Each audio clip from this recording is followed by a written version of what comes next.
No, señor Ronquillo, sobre los objetivos de este programa que entendemos es prioritario para el presidente Lasso.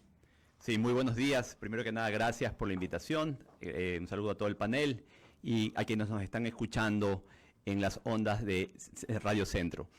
Bueno, efectivamente, el presidente de la República definió el combate a la desnutrición crónica infantil como una de las prioridades de su gobierno, dada la realidad lacerante que esto significa para nuestro país. 1 de cada 3 niños en el Ecuador actualmente están padeciendo de desnutrición crónica infantil y en el área rural es aún peor, 4 de cada 10. Expliquemos qué es desnutrición crónica. Crónica que es de largo, de tiempo, que viene, que no se soluciona. ¿A qué llamamos desnutrición? ¿A una persona mal alimentada por mala costumbre o por falta de recursos? Realmente la desnutrición crónica infantil, que está muy mal entendida, por ejemplo, no es un tema de falta de alimentos exclusivamente. De hecho, en el Ecuador no ese es el caso. En el caso del Ecuador tiene mucho más que ver con la mala forma de alimentarse. O sea, de costumbre más que por falta de recursos. Por la falta de cuidados médicos, de atención en las áreas rurales, muchas veces por desconocimiento, muchas veces por pobreza. También tiene que ver con la falta de lactancia materna durante los 6 primeros meses de manera exclusiva. La falta de atención médica a la madre durante la etapa gestacional, justamente para controlar que está bien nutrida la madre y no tenga un hijo con desnutrición. Y también la lactancia luego de los 6 meses, por lo menos hasta los 2 años. Estos son algunos temas que en el Ecuador han estado fallando, y otro particularmente que es muy importante es la falta de abastecimiento de agua, perdón, de agua segura, es decir, agua apta para el consumo humano y saneamiento. Estos temas en las áreas rurales es mucho peor que en la parte urbana. Por ejemplo, el 50% de los ecuatorianos en zonas rurales no está recibiendo agua apta para el consumo humano, sino que la consume de acequias y ríos que normalmente están contaminados. Yo quiero felicitar públicamente al gobierno nacional en este tema en particular, porque ha cambiado el rumbo del debate. Ahora se está hablando de desnutrición infantil, es decir, de cómo mejorar la vida del neonato y no cómo matar al futuro nato. O sea, no se está hablando ya de aborto. Se está hablando de solucionar un problema de desnutrición. O sea, de darle vida al que nace y no de quitarle la vida al que va a nacer. Muy cierto, y de hecho, en la política que estamos trabajando desde el gobierno, hablamos de los 1000 primeros días de vida, desde la concepción hasta más o menos los primeros 2 años, una vez que nace. ¿Por qué se concentra el trabajo en los 1000 primeros días? Porque eso es lo que científicamente se conoce como la ventana de oportunidad. Durante los 1000 primeros días de formación de un niño es donde se desarrollan al menos el 80% de sus conexiones neuronales. Es decir, que durante estos 2 primeros años, durante los 1000 primeros días de vida, los 9 meses de la gestación y los 2 primeros años una vez que nace, es donde el niño va a desarrollar su parte cognitiva, afectiva, social, emocional, e incluso los niños que sufren de desnutrición crónica infantil, no solo que tienen problemas cognitivos una vez que crecen, sino también problemas físicos y son más propensos a tener enfermedades. Lamentablemente, la historia del Ecuador está marcada porque en los últimos 40 años no hemos podido reducir los índices de nutrición crónica infantil, más allá que han habido programas, han habido cerca de 12 programas en los gobiernos anteriores. Y no solo que no se ha podido reducir, sino que ha aumentado. Por ejemplo, en el 2014, en la época de la mayor bonanza petrolera, tuvimos 25% de desnutrición crónica infantil en niños menores de 2 años. En el 2018, 4 años después, no solo que no mejoró, sino que empeoró. Pasó de 25 a 27%. Es decir, y por ejemplo, luego de la pandemia, que sabemos que la situación ha empeorado, hablamos de que debemos estar por lo menos una tercera parte de los niños con desnutrición crónica infantil. Por eso esto se conoce también como una pandemia silenciosa, que nos ha venido afectando como sociedad y que ha venido afectando generaciones, y que justamente durante años no se ha podido resolver, y hoy vemos mucho de las consecuencias justamente en el aumento de la pobreza y en otros problemas sociales. Señor Ronquillo, ¿y cuáles son las metas propuestas? ¿En qué porcentaje ha planeado reducir el gobierno el índice de nutrición infantil? Bueno, el presidente de la República estableció como una meta hasta el año 2025 de reducir 6 puntos porcentuales de nutrición crónica infantil. y hasta el año 2010 que el Ecuador se baje hasta 10%, es decir, que no tengamos más allá de 10%. Es una meta extremadamente ambiciosa que requiere no solo recursos, y justamente por eso hay también ahora una ley que va a procurar tener recursos para los temas sociales, sino también que requiere del compromiso de la sociedad, de la ciudadanía, de los medios de comunicación, de la academia y de los políticos. ¿Por qué? Porque lo primero que tenemos que lograr es que esto no se trabaje como con banderas políticas, sino como una causa común, un objetivo común entre todos los ecuatorianos, como una política de Estado que trascienda a los gobiernos.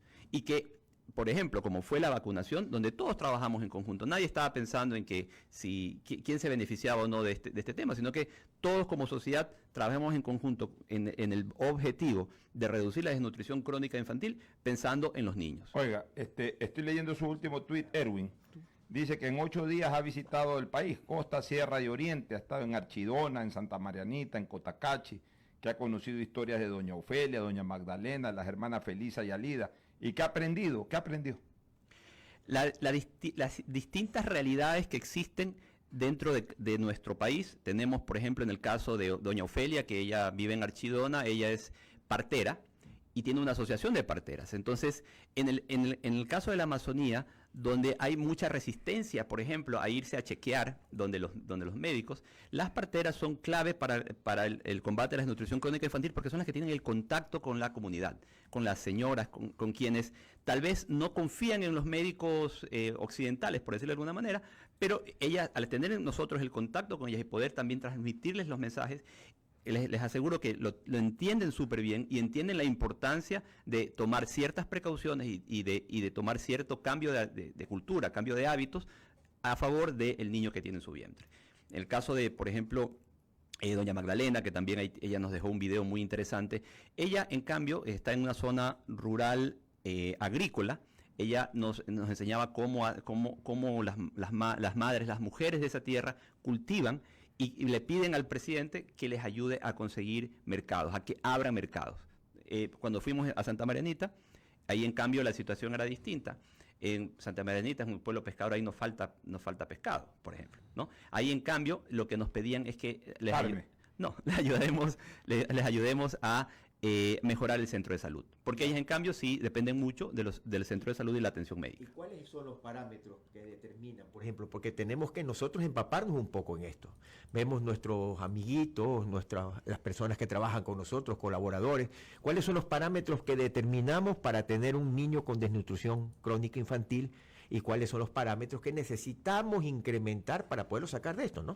La desnutrición crónica, lamentablemente, no es algo visible y fácil de determinar o de diagnosticar, solo se ve por medio del retardo en el crecimiento. Entonces, por eso es que una de las políticas digamos, para combatir la desnutrición tiene que ver con la atención médica oportuna. Primero de la madre durante la gestación y del niño una vez que nace, para lo que se llama el control del niño sano. Mensualmente llevarlo al pediatra, obviamente a los centros de salud públicos, donde va a haber pediatras del Estado, que van a poder hacer el seguimiento desde que nace. Hay un parámetro de crecimiento que el médico le va a decir, sabe que su hijo no está creciendo adecuadamente, ¿qué pasa? Y ahí es donde entramos a investigar si es por falta de alimentos efectivamente, si es por una mala nutrición, por un mal concepto nutricional o porque el niño no está lactando adecuadamente. Durante los 6 primeros meses, si un niño lacta adecuadamente y de forma exclusiva, sin ningún otro elemento, ni siquiera agua. No hace falta más. Sí, si se dedica solo a la lactancia, ese niño seguramente va a crecer de forma normal. Y de este tema también preocúpense aquí por San Borondón. Así es. También preocúpense por aquí también. Le voy a decir de algo, aquellos de un año para arriba, cuya dieta está en manos de las empleadas domésticas, que solamente comen hamburguesas. Le voy a decir algo, que Pocho. comen lo que les gusta a los niños. Eso es desnutrición también. No crean que la desnutrición es cuando no hay algo que llevarse a la boca, sino cuando hay una mala ingesta nutritiva.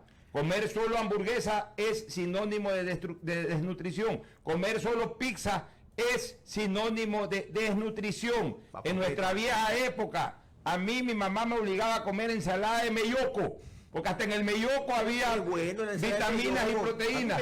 Me enseñaban a comer rábano, que odiaba el rábano, pues me lo metía a la fuerza el rábano. Me daba sopa de lenteja, me daba crema de espárrago, Por eso me usted está daba tan carne, fornido. pescado. Muy sencillo, Pocho, Por las eso- lentejas o las tomas o las dejas. Ya, por eso, a Dios gracias, gozo de buena salud. No estoy diciendo que ese es el ejemplo, pero cuidado, vuestros hijos están dedicados nomás a comer pizzas y hamburguesas.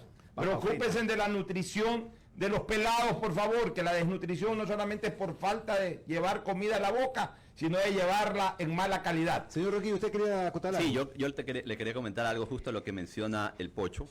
El índice de desnutrición en el estrato más rico, en el quintil más rico de la población del Ecuador, es del 14%. Imagínate. Altísimo. ¿Eso qué significa? Porque en el quintil más rico, es decir, yo siempre digo, en la vía San Borondón y en Cumbayá hay 15% de desnutrición. ¿Eso qué significa? Aquí no falta ni alimentos ni recursos. Es decir, hay una mala costumbre, tenemos malos hábitos, hay mucha ignorancia y se, digamos, no se considera adecuadamente la lactancia. Muchas veces no se da de lactar por temas estéticos o se la abandona muy rápido. Entonces, esto es un tema muy serio porque estamos hablando de que hay niños que al no estar debidamente nutridos van a tener problemas en el futuro, tanto de crecimiento como de temas cognitivos. Vemos muchas veces que hay niños que no se sabe por qué no están aprendiendo rápido, o por qué no van al mismo ritmo, o por qué tienen problemas de concentración, y no entendemos, y sencillamente decimos, no sabemos qué pasa.